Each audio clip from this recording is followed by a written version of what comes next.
I think that when we talk about phones, phone addictions, social media, and all these apps, we forget that there's so much positives in the negatives. We overlook our phones and we think of it now as like the worst thing ever. We think of it as like the enemy. But we forget that this piece of technology has replaced your alarm clock. This piece of technology replaced the need for a stopwatch. Your phone has replaced the need for a camera, right? You just pull out your smartphone nowadays and easily you take a picture of something. You don't need another camera. You can write notes in there. You don't need to use paper anymore. You can connect with friends, with family. You can do so many of these functions that you used to need external things for. You now have one phone that has everything. I think that this is super overlooked in self-improvement. We often look at our phones and see it in such a negative light. It's all about how you use it, right? If you know how to use it, if you don't scroll on social media all day, if you use it productively, you have apps, you have functions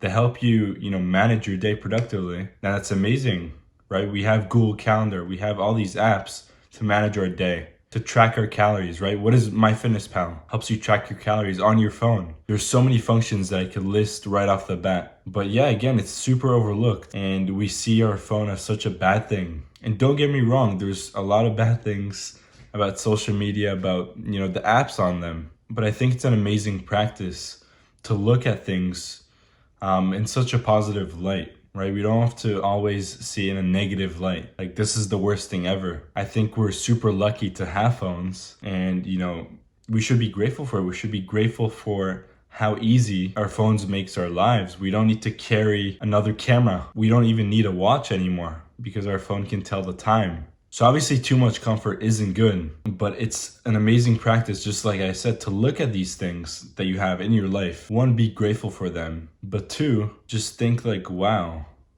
I'm so lucky. I'm whining about this thing, I'm whining about that thing, but there's a lot to be grateful for. And your phone is an example of one thing that you could be grateful for today. So what are you grateful for today?